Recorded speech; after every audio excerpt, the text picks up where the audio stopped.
I'm really intrigued by the way so many different parts of the immune system work in concert to mediate their effect, to protect the body from so many challenges that we meet every day.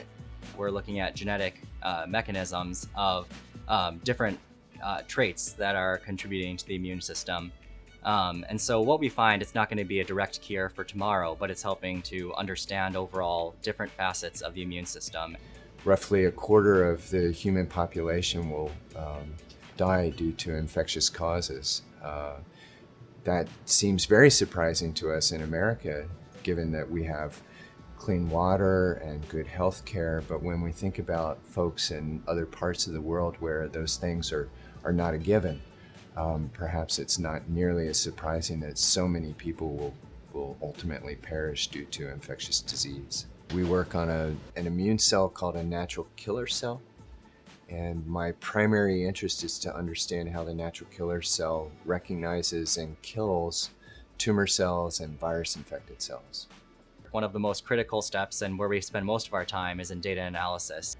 So as we go through this, there can be a number of ways we do it. It could be looking at a number of images and sort of spot the difference between these two different individuals and what cells do you see here. We can then zoom in on some of those and say, how are these cells interacting with one another?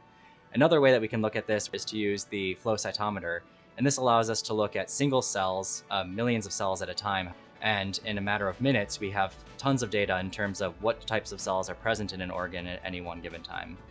Once we've got a data set that is final, we would input that into our statistical software.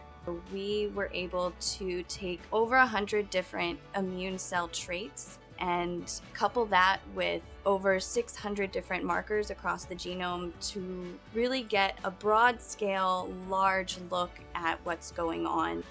One of the struggles is there's such great diversity that can hinder our ability to find the needle in the haystack, so to speak.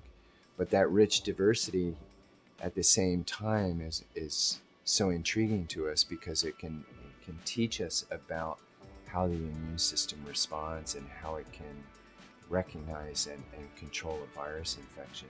The Carter Center here at UVA provides just a wonderful environment and place for us to come together and work together to understand the immune system and to use what we learn ultimately, hopefully, to alleviate human suffering.